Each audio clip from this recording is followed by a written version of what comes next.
Bonjour, aujourd'hui nous allons voir comment faire un fermoir à perles. C'est-à-dire que c'est un fermoir composé d'une boucle et d'une perle. Voici le résultat.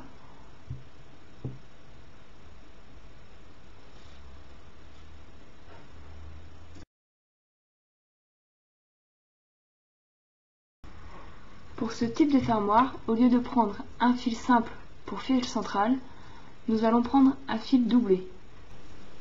Du côté du pliage, nous allons effectuer une boucle de la taille de la perle qui nous servira pour fermoir. Dans mon cas, je prends une perle de 8 mm, donc je fais une boucle pour une perle de 8 mm. Je me retrouve donc avec un fil doublé en guise de fil de milieu et avec une boucle à son extrémité. Je vais donc me servir de cette boucle pour bloquer mon bracelet. Ainsi, je me retrouve dans la même disposition qu'avec mes premiers bracelets. Pour ce modèle, j'ai choisi des perles façon bois de 10 mm. Pour les enfiler plus facilement, je vais brûler mes fils.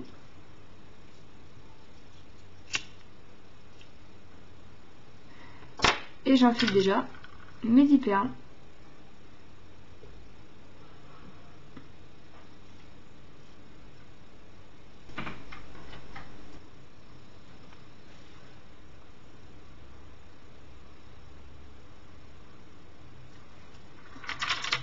J'ai donc fini d'enfiler mes perles. Je vais pouvoir commencer le tressage. Je commence mon tressage comme un chambala classique. Je viens faire le premier nœud au plus près de la boucle.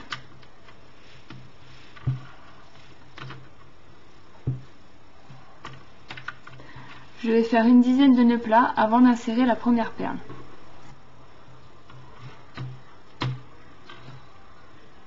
J'insère ma première perle. Je fais 2 ou 3 nœuds plats.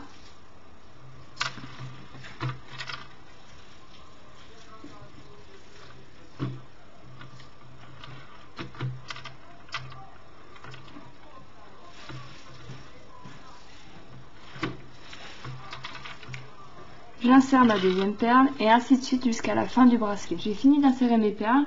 Je vais maintenant faire une dizaine de mailles. J'ai fini mes mailles, je vais maintenant finir le fermoir. Je vais dans un premier temps brûler les 2 fils qui ne me servent plus. Je coupe donc les fils à ras.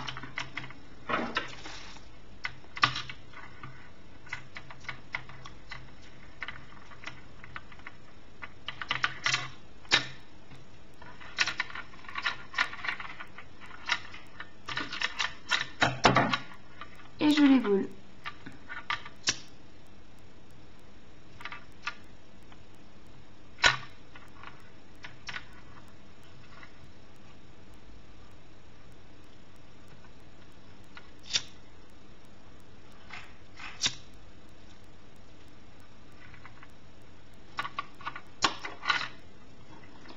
Je me retrouve donc avec ce bracelet.